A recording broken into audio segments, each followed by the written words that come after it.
If you're a bar taker this 2026, don't scroll. Please, don't scroll. Okay? I got your attention. Lika.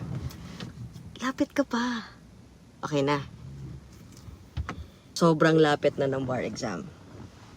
Kamusta na yung readings mo?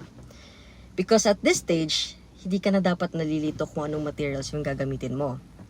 Hindi ka na dapat naghahanap ng perfect reviewer. What you need now is structure. What you need now is discipline. What you need now is a bar calendar and a study schedule that you will follow seriously. The bar exam is from 8 a.m. to 8 p.m.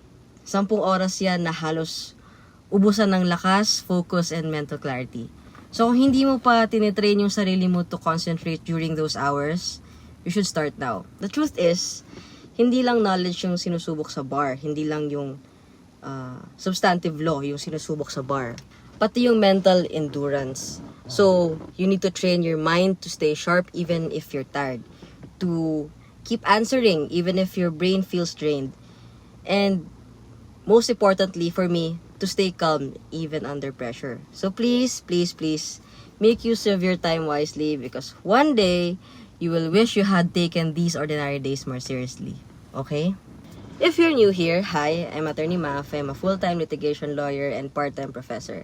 I simplify legal concepts to help you understand your rights, and I also mentor and guide students through content as they pursue their journey to become lawyers. See you in the next video!